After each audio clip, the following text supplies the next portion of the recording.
Hi welcome back to learners. ഇന്ന് class 9 ബയോളജിയിലെ ഒരു ഇമ്പോർട്ടൻറ്റ് ക്വസ്റ്റ്യൻ ആണ് ഡിസ്കസ് ചെയ്യാനായിട്ട് പോകുന്നത്.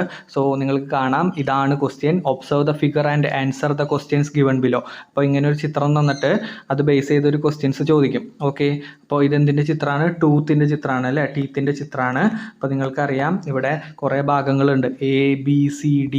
അപ്പോൾ ആദ്യത്തെ ഒരു ക്വസ്റ്റ്യൻ എന്ന് പറയുന്നത് identify the parts indicated as ABCD ഭാഗങ്ങൾ അടയാളപ്പെടുത്താനാണ് പറഞ്ഞിരിക്കുന്നത്. ഓക്കെ, അപ്പോൾ അതിൻ്റെ പേര് വന്നിട്ട് എന്താണ്? എ എന്ന് പറയുന്നത് ഇനാമലാണ്. നിങ്ങൾക്ക് ഇവിടെ ആൻസർ കീ കൊടുത്തിട്ടുണ്ട്. എ എന്ന് പറയുന്നത് എന്താണ്? ഇനാമലാണ്. ബി എന്ന് പറയുന്നത് ഡെൻറ്റൈൻ ആണ്. സി എന്ന് പറയുന്നത് പൾപ്പ് കാവിറ്റി. ഡി എന്ന് പറയുന്നത് സിമെൻറ്റം. ഡി ഏറ്റവും താഴെയല്ലേ സിമെൻറ്റം. അപ്പോൾ സിമെൻറ്റം നിങ്ങൾ ഒന്ന് നോട്ട് ചെയ്ത് വെക്കണം. ഏറ്റവും താഴെ ഭാഗത്തുള്ളത് സിമെൻറ്റം. ഓക്കെ, അപ്പോൾ ആ question സെറ്റാണല്ലോ. Yes.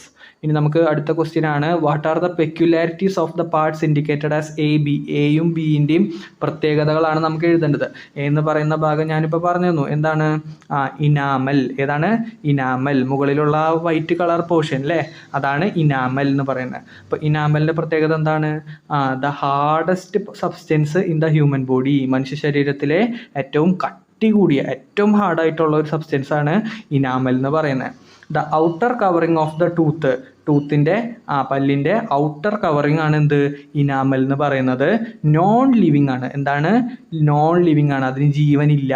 Okay, non living ആണ്. ഒന്ന് ആലോചിച്ച് വെക്കുക, നോൺ ലിവിങ് ആണ്. ഓക്കെ, ഇനി രണ്ടാമത്തെ ഭാഗം എന്ന് പറയുന്നത് ഡെൻറ്റൈൻ ആണ്.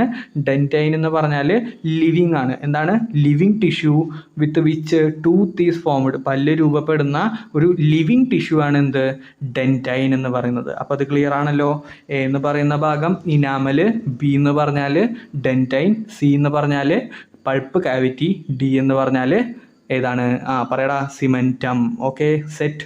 അപ്പോൾ ഈ ഒരു ക്വസ്റ്റ്യൻ എല്ലാവരും പഠിച്ചു വെക്കുക. ഈ ഒരു ഡയഗ്രാം റീഡ്രോ ചെയ്യാനുള്ള ഒരു സാധ്യത ഞാനിവിടെ കാണുന്നുണ്ട്. സോ ഇങ്ങനത്തെ ക്വസ്റ്റ്യൻസ് വളരെ ഇമ്പോർട്ടൻ്റ് ആണ്. അപ്പോൾ മറ്റൊരു ക്വസ്റ്റ്യൻ ആയിട്ട് കാണാം. അതുവരേക്കും ഈ ഒരു ചാനൽ മറക്കാതെ സബ്സ്ക്രൈബ് ചെയ്യുക. ക്വസ്റ്റ്യൻസ് വേണമെങ്കിൽ താഴെ ജസ്റ്റ് ഒന്ന് കമൻറ്റ് ചെയ്യുക. ഓക്കെ, അപ്പോൾ മറ്റൊരു വീഡിയോ കാണാം. അതുവരേക്കും ബൈ.